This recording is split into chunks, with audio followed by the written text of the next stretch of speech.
नमस्कार दोस्तों। तो आज है दूसरा दिन और आज मैं हूँ नेशनल साइंस सेंटर दिल्ली के साथ और आप लोगों ने मुझे इनवाइट किया है पावर ऑफ म्यूज़ियम के ऊपर डिस्कशन करने के लिए। तो पावर ऑफ म्यूज़ियम क्या होता है उसको मैंने किस तरीके से उन लोगों के साथ साझा किया। अच्छी बात ये थी कि वहाँ पे अलग-अलग फ़ील्ड के लोग थे। हिस्ट्री फ़ील्ड से थे ज़्यादातर जो स्पीकर थे और मैं अकेली थी जो कंजर्वेटर थी और म्यूज़ियम के ऊपर काफ़ी ज़्यादा काम कर चुकी थी और जब एंड में मुझे एक लास्ट मैं थी स्पीकिंग उसमें लिस्ट में, तो मुझे बहुत अच्छा लगा कि सब लोगों की बातें सुनने के बाद मुझे बात करने का मौका मिला और बहुत ही अच्छी तरीके से मुझे ये पूरी उम्मीद है कि मैंने उनके डाउट्स को क्लियर किया और आगे हमारी क्या सोच है, हम क्या सोच रहे हैं म्यूज़ियम को किस लेवल तक ले जाना चाह रहे हैं, उस बारे में भी बताया। मुझे वहाँ रिकॉर्डिंग नहीं करने दी गई क्योंकि वहाँ अलाउ नहीं था, तो इस चीज़ का मुझे थोड़ा-सा दुःख लगा, लेकिन वो लोगों ने मुझे ये प्रॉमिस किया कि वो यूट्यूब में इसको लाइव कर रहे हैं, तो वो रिकॉर्डिंग उन्होंने मुझे दी है। मैं पूरी कोशिश कर रही हूँ कि उसमें से क्लिपिंग जो है किसी तरीके से रिकॉर्ड करके अपने इस व्लॉग के साथ अटैच्ड कर दूँ और आप देखिएगा मैंने किस तरह से बातें की हैं और प्लीज़ अपने व्यूज़ और सजेशंस मुझे भेजिएगा कि क्या आप लोग इस जर्नी में मेरे साथ हो? क्या मेरे कहानी के को और आगे बढ़ा के लेके जाना चाहते हो? मैं आज जो भी हूँ आप लोगों की वजह से हूँ, इसलिए आप लोगों का बहुत-बहुत धन्यवाद करती हूँ। आगे भी मेरे साथ अपना प्यार और आशीर्वाद इसी तरह बनाए रखिएगा। चलिए देखते हैं ये क्लिप। नमस्कार।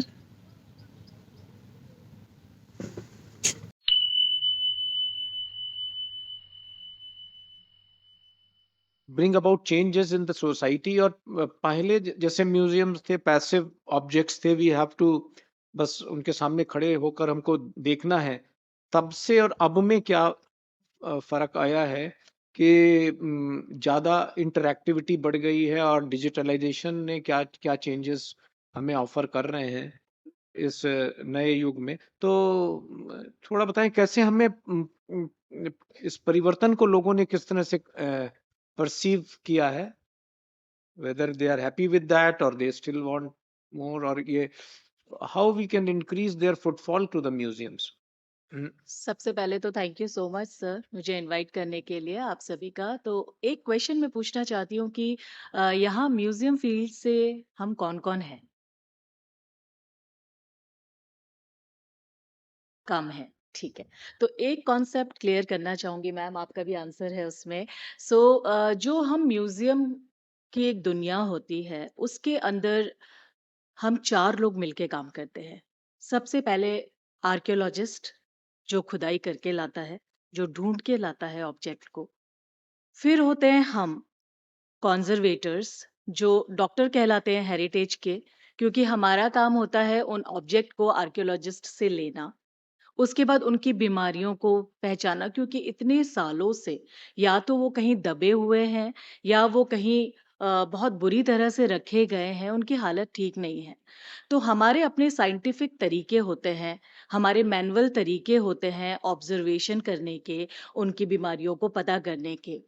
और जब हम उनकी बीमारियों को पता कर लेते हैं तो अपने एक्सपर्ट्स, हमारे बहुत एक्सपर्ट्स होते हैं जो सालों साल से इस फील्ड को अपना योगदान दे रहे हैं, तो हम उनसे डिस्कस करने के बाद उनका ट्रीटमेंट शुरू करते हैं और उनको उनकी ऑथेंटिसिटी को बिना टच किए, कहीं भी उनकी ओरिजिनलिटी में हमारा हाथ नहीं लगना चाहिए, इस चीज का ध्यान रखते हुए हम उनका ट्रीटमेंट करते हैं और फिर हम सौंपते हैं ये ऑब्जेक्ट म्यूजियोलॉजिस्ट को। ये तीसरा प्रोफेशन है हमारे इंडस्ट्री का। और म्यूजियोलॉजिस्ट का जो रिस्पॉन्सिबिलिटी होती है वो होती है ये डिसाइड करना मैम कि डिस्प्ले क्या होगा और कैसे होगा। और वो डिस्प्ले जब होगा तो उसमें हमें हर मटेरियल का अपना एक नेचर है। जैसे किसी को डायबिटीज होती है, किसी को हार्ट प्रॉब्लम होती है, किसी को कुछ होती है ना, तो उसके हिसाब से उनका हम ध्यान रखते हैं। ऐसे ही आर्ट ऑब्जेक्ट का भी नेचर होता है। कोई फर से बना हुआ है, कोई टेक्सटाइल से बना हुआ है, कोई स्टोन है, वेरी हार्ड मटेरियल, एक मेटल है। उनके हिसाब से उनको एक गैलरी के एक शोकेस के अंदर एनवायरनमेंट देना, उनको लाइट देना, उनको एसी हमने उनको देना है या नहीं देना है, या नॉर्मल टेम्परेचर में उनको रखना है। इन सब चीज़ों का ध्यान रखते हैं, और वो कितने वैल्यूएबल है आपको एजुकेट करने में। ठीक है? और ये जो हम डिस्प्ले करते हैं वो परमानेंट डिस्प्ले नहीं होता है, क्योंकि हर म्यूजियम के पास लाखों कलेक्शंस होते हैं जो उनके स्टोर के अंदर होते हैं, जो कि पब्लिक के व्यू के लिए नहीं होते हैं। बट हम थैंक्स करना चाहेंगे इक्रोम को, जिन्होंने अब एक नया कॉन्सेप्ट ले आए हैं, और इंडिया में I am very lucky, I am the first of 15 people, 15 conservators who are trained. हम अब क्या कर रहे हैं, हर म्यूजियम को अप्रोच करते हैं, उनके स्टोरेज में जा रहे हैं, उनको रीऑर्गेनाइज कर रहे हैं और पब्लिक व्यू के लिए उनको ओपन कर रहे हैं, ताकि आप ये भी देखो कि एक्चुअल म्यूजियम होता क्या है, म्यूजियम के पास कितना कलेक्शन होता है, हम म्यूजियम प्रोफेशनल्स करते क्या हैं। और मैम, सबसे ज्यादा जो अब इम्पोर्टेंट हिस्सा आता है वो आर्ट हिस्टोरियंस का आता है, क्योंकि आपके बिना हम ये नहीं जान पाते हैं कि उस ऑब्जेक्ट की एज क्या होती है। वो अब जब हम उसका एक साइंटिफिक एनालिसिस करते हैं, तो हमें कुछ टेस्ट है, उससे ये पता चल जाता है कितना पुराना होगा। और फिर हम कोलैबोरेट करते हैं आर्ट हिस्टोरियंस के साथ, और वो हमें उस एरा में ले जाते हैं। आप समझ रहे हैं, एक बहुत प्यारा सर्कल है। हम उस एरा में पहुंच जाते हैं, और उस एरा में जाके हम एग्जैक्टली ये फाइंड आउट कर लेते हैं इसमें कौन सा मटेरियल यूज हुआ होगा, ये कैसे बना होगा, अगर बना तो इसका यूज क्या रहा होगा। ठीक है, अब आप इंडस वैली सिविलाइजेशन, चलिए यही हमारी हिस्ट्री की सबसे पहली शुरुआत होती है मैम, जहाँ तक मेरा ख्याल है। तो इंडस वैली सिविलाइजेशन, मेरी जो इस वक्त रिसर्च चल रही है वो स्टूडेंट्स के साथ चल रही है, स्कूल गोइंग स्टूडेंट्स के साथ।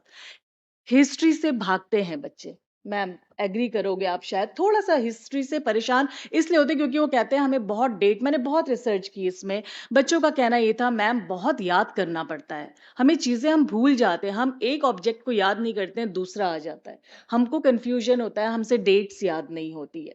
ज्यादातर बच्चों के ये आंसर थे। हमने एक नया प्रैक्टिकली एक प्रोजेक्ट चलाया, जिसमें मैं क्या करती थी, क्लास 5 6 के स्टूडेंट्स को पहले उनके टीचर से रिक्वेस्ट करती थी आप क्लास में कोई भी एक चैप्टर उनको पढ़ाइए। स्टार्ट किया इंडस वैली सिविलाइजेशन से। उन्होंने डांसिंग गर्ल के बारे में पढ़ाया, या जो शिवा है, शिवा के बारे में पढ़ाया, त्रिमुखी शिवा है। और उसके बाद इमीडिएटली आफ्टर दैट क्लास, एक दो दिन के बाद उतने ही बच्चों को, नॉट वेरी बिग ग्रुप, 20 30 बच्चों को हम म्यूजियम में लेके आते हैं, और म्यूजियम में लाने के बाद हम उनको इंडस वैली गैलरी में लेके जाते हैं, और फिर हम बच्चों को रिलेट करवाते हैं कि आपने जो उस दिन क्लास में पढ़ा था जिस आर्ट ऑब्जेक्ट को, ये देखिए ये उसका ओरिजिनल स्कल्पचर है। आप समझ सकते हैं, एम्पैथी डेवलप करवाते हैं, हम उस स्कल्पचर की कहानी सुनाते हैं उन बच्चों को कि कैसे उन्होंने बनाया, ऐसे बनाया, ये ऐसा था। सबसे ज़्यादा जो बच्चे सरप्राइज़ होते हैं कि जब वो किताब में वो डांसिंग गर्ल को देखते हैं, it looks a very big sculpture. उनको ऐसा लगता है कोई बड़ी-सी लेडी होगी, लेकिन वो एक्चुअली इतनी-सी है। और उनको और अच्छा लगता है ये सुन के कि इसका ये जुड़वा है, ये एक और है, और जो दूसरी है पाकिस्तान के पास। बँटवारे में हमने उनका भी बँटवारा किया। तो इस तरीके से I am a storyteller, right? So मेरा काम है आपकी हिस्ट्री को, आपके आर्ट ऑब्जेक्ट को स्टोरी में चेंज करके बच्चों को हिस्ट्री की तरफ खींचना।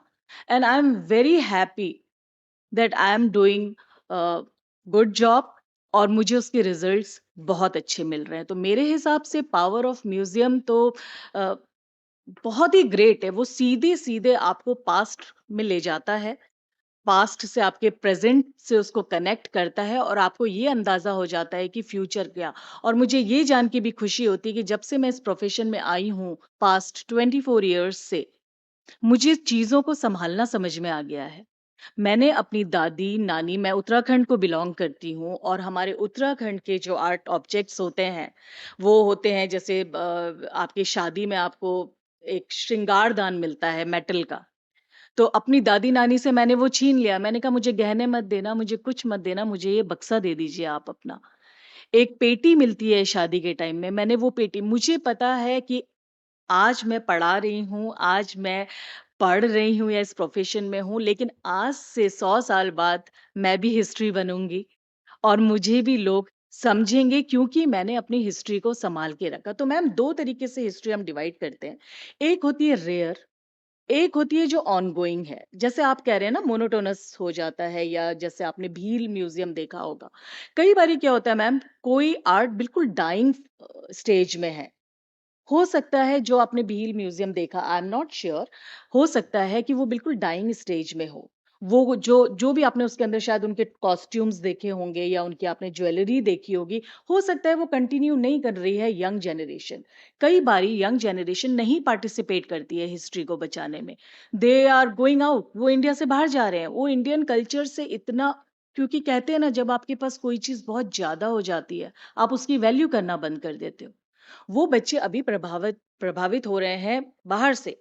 वो मोनालिसा पेंटिंग को जितना महत्व देंगे ना, वो हमारी डांसिंग गर्ल को उतना महत्व नहीं देंगे। डांसिंग गर्ल के बारे में आप एक बार उनसे जानने की कोशिश कीजिए। उन्हें ये पता है, ये इंडस वैली, ये भी आधे से ज्यादा लोगों को नहीं पता होता है।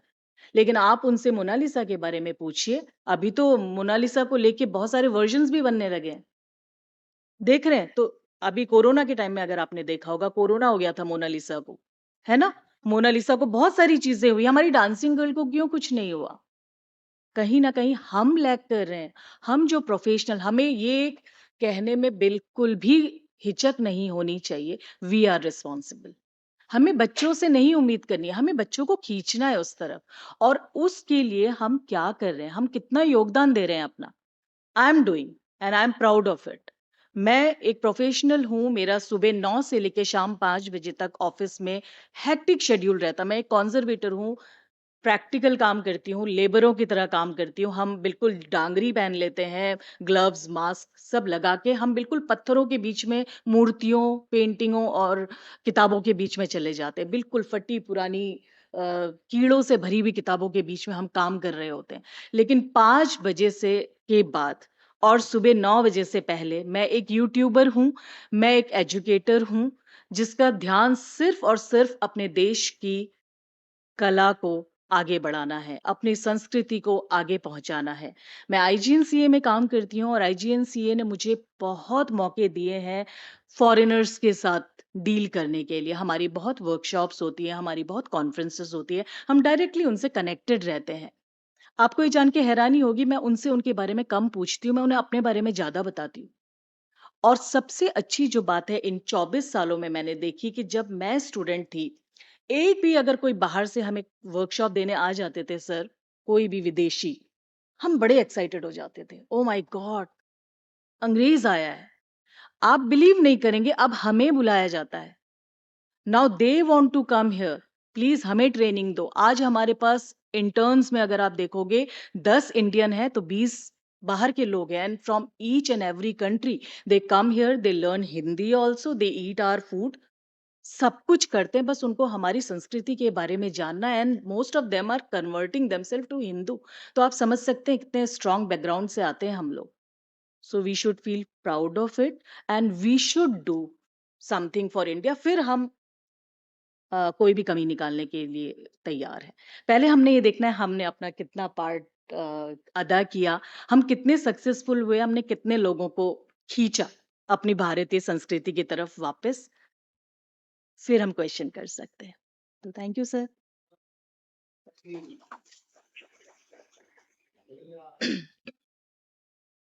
विचार सुनने को मिले। निश्चित रूप से हमारे पास अपार संपदा है, अपार धरोहर है, लेकिन शायद कहीं न कहीं हम लैग कर रहे हैं उसे ठीक से पोर्ट्रे कर पाने में। We are unable to take them to the message. और ये इसके कारण भी हो सकते हैं कि जितने वेस्टर्न वर्ल्ड में म्यूज़ियम्स हैं, उतने शायद इंडिया में नहीं हैं। ये एक कारण है। और दूसरा कारण ये भी है कि पता नहीं नई जनरेशन को शायद उतना इंटरेस्ट नहीं है, उतना फुटफॉल जितना हम सिनेमा हॉल में देखते हैं या दूसरी जगहों पे मॉल्स में देखते हैं आजकल, उतना फुटफॉल यदि म्यूजियम्स में आए, जबकि इतनी पावर है म्यूजियम्स में, हम सब इस बात से एग्री कर रहे हैं, इतनी पावर है म्यूजियम्स में, but despite all that we are unable to attract the masses to the museums. So हमें कुछ इस दिशा में और सोचना पड़ेगा कि इस प्रकार से हम म्यूजियम्स को और बढ़ावा दे सकते हैं, सो दैट लोगों का रुझान जो है वो अन्य जगहों के बजाय सर इस इस पे मैं तरफ एक बने। बात कहना चाहूँगी। ज़रूर, जी। सर जैसे आप फुटफॉल की बात कर रहे हैं, जैसे हुँ, पिक्चर हॉल की बात कर रहे हैं, हुँ, आप हॉस्पिटल्स में भी आजकल चले जाइए, तो कैफेटेरियाज़ बन गए अंदर हुँ। और सारी फैसिलिटीज़ है, पानी मिलेगा आपको अंदर जाते ही। तो लोग ना पहले एक जना जाया करता था पेशेंट के साथ, आजकल पूरी-पूरी फैमिली चली जाती है। बिकॉज़ दे नो वहाँ जाके उनकी उनको प्रॉब्लम नहीं होने वाली है। जी। यहाँ पे हम बहुत मेजरली लैग कर रहे हैं सर। हम जब म्यूज़ियम घूमने जाते हैं, हमारा आधा सामान बाहर रख लिया जाता है। हमको पानी म्यूज़ियम बहुत बड़ी जगह होती है। 3 से 4 घंटे चाहिए किसी भी म्यूज़ियम को घूमने के लिए। हम पानी ढूँढते रह जाते हैं। सिटिंग अरेंजमेंट्स नहीं है, हम थक जाते हैं। तो हम कैसे ले जाएँ लोगों को? स्टूडेंट्स की तो मजबूरी है वो स्कूल से आ जाते हैं, उनको आना है वो एक चक्कर काटते हैं और भाग जाते हैं। लेकिन अगर हम फैमिली के साथ आने के लिए सोच रहे हैं, तो हमें फैमिली के लिए बहुत सोचना है कि फैमिली आएगी तो उसमें बुज़ुर्ग भी होंगे, उसमें यंग बच्चा भी होगा, तो उनके लिए हम किस तरह के अरेंजमेंट अंदर कर रहे हैं कि वो उनको पता है वहाँ 3-4 घंटे मुझे रहना है, तो मेरे लिए बहुत कंफर्टेबल है वहाँ पे। और अंदर उनको क्या-क्या हम फन क्या एक्टिविटीज़ उनको हम उनके लिए क्रिएट कर रहे हैं कि उनको आने का मन करे। पिक्चर हॉल में पॉपकॉर्न होते हैं सर, थोड़े से स्नैक्स होते हैं और कुछ एडवर्टाइज़मेंट होते हैं। इतने से ही वो लोग सक्सेसफुल हैं। हम क्यों नहीं कर सकते? हमारे पास बजट है, हमारे पास सब कुछ है, बस हमें करना है। से एग्री करूँगा क्योंकि हमें एक लर्निंग तो है म्यूज़ियम्स में, पावर भी है, जी, लेकिन उसके साथ में जो सपोर्टिंग एलिमेंट्स हैं, जी, उनको भी शायद और विस्तार से क्रिएट करना होगा, जिससे कि वो उनका रिटेंशन टाइम, उनका अट्रैक्शन म्यूज़ियम्स के प्रति, रुझान म्यूज़ियम के प्रति बढ़े। जी। और एक प्रॉब्लम यस प्लीज़। अगर आप मुझे अनुमति दें तो मैं एक थोड़ी बात बताना चाह रहा हूँ। अ, सभी म्यूजियम्स में कोशिश ये की जा रही है कि वो लोग कनेक्ट हों आपस में। So in the same series tomorrow we have like museum visit at night hours. Ah, so we will be inviting families children from 6:30 to 10 o'clock। वो यहाँ पर टेलीस्कोप से जो भी सेलेस्टियल बॉडीज अवेलेबल होंगी उनको देखेंगे, पूरे सारे साइंस सेंटर को घूमेंगे। उनके लिए डिनर भी हमने इंतजाम किया है। So we are on the way या to connect people with the museum और से साइंस सेंटर। तो ऐसे ऐसे स्टेप हम भी ले रहे हैं। मैंने देखा कि कल नेशनल म्यूजियम में भी वहाँ प्रोग्राम था। It was going, Sufi songs चल रहे थे रात को 8 बजे तक। तो शायद थोड़ा थोड़ा करके हम लोग बढ़ धीरे रहे हैं उस दिशा में। जी, जी। अब हम लोगों ने रियलाइज करना शुरू किया है कि जी, हम कैसे म्यूजियम्स को और प्राइम प्लेसेस ऑफ विजिटिंग बना सकते हैं जैसे दूसरी जगह हैं, क्योंकि हमको फिर एक कॉम्प्लेक्स भी आने लगता है ना कि भाई लोग दूसरी जगह जा रहे हैं, हमारी तरफ नहीं आ रहे हैं, तो ये एक फीलिंग भी खराब सी आता आती है। बिल्कुल। सो फिर सेल्फ इवैल्यूएशन जैसे हम करते हैं तो उसमें न्यू फाइंडिंग्स के जरिए यही पता लगा है कि we have to make them places of more engagement and entertainment rather than just a display of few object and you have to see that कि ये करो वो ना करो, too many instructions नहीं है। ऑफ कोर्स एक लिमिटेशन है म्यूजियम्स की, you can't touch the object you. और एक बड़ी चीज जो इस नई जनरेशन से मैंने बात की और वो ये कहते हैं उनको जो बैरियर के रूप में लगती है, उनका ये कहना है कि जब सब चीज़ वर्चुअल प्लेटफ़ॉर्म पे अवेलेबल है, with a click of a button, मैं कहीं का भी म्यूज़ियम जाके देख सकता हूँ, वर्चुअल टूर्स आर अवेलेबल। विदेशी कम से कम 1500-1600 म्यूज़ियम्स हैं जो वर्चुअल टूर से कवर किए जा सकते हैं। कोरोना पीरियड में खूब बच्चे देख भी रहे थे, मैंने देखा, जब टाइम मिला तो उनको लगता है कि जब एक क्लिक ऑफ बटन पे सब चीज़ उपलब्ध है, then what is the necessity of going to a museum, visiting a museum physically in flesh and blood, why we should go there? So इस सवाल का भी में विकल्प क्या हो सकता है, ये एक्सपर्ट्स से आशा करती हूँ आपको ये ब्लॉग पसंद आया होगा दोस्तों और आप मेरी बातों से सहमत होंगे। यदि आपके भी कोई प्रश्न है तो आप मुझसे पूछ सकते हैं। फिलहाल ये ब्लॉग यहीं समाप्त करती हूँ। बहुत जल्दी आपसे दोबारा मिलूंगी, तब तक के लिए नमस्कार। सब्सक्राइब करते रहिए, लाइक करते रहिए और देखते रहिए मेरा चैनल बोलती कहानियाँ बाई ममता भट्ट। आशा करती हूँ आपको ये ब्लॉग पसंद आया होगा दोस्तों और आप मेरी बातों से सहमत होंगे। यदि आपके भी कोई प्रश्न है तो आप मुझसे पूछ सकते हैं। फिलहाल ये ब्लॉग यहीं समाप्त करती हूँ। बहुत जल्दी आपसे दोबारा मिलूंगी, तब तक के लिए नमस्कार। सब्सक्राइब करते रहिए, लाइक करते रहिए और देखते रहिए मेरा चैनल बोलती कहानियाँ बाई ममता भट्ट।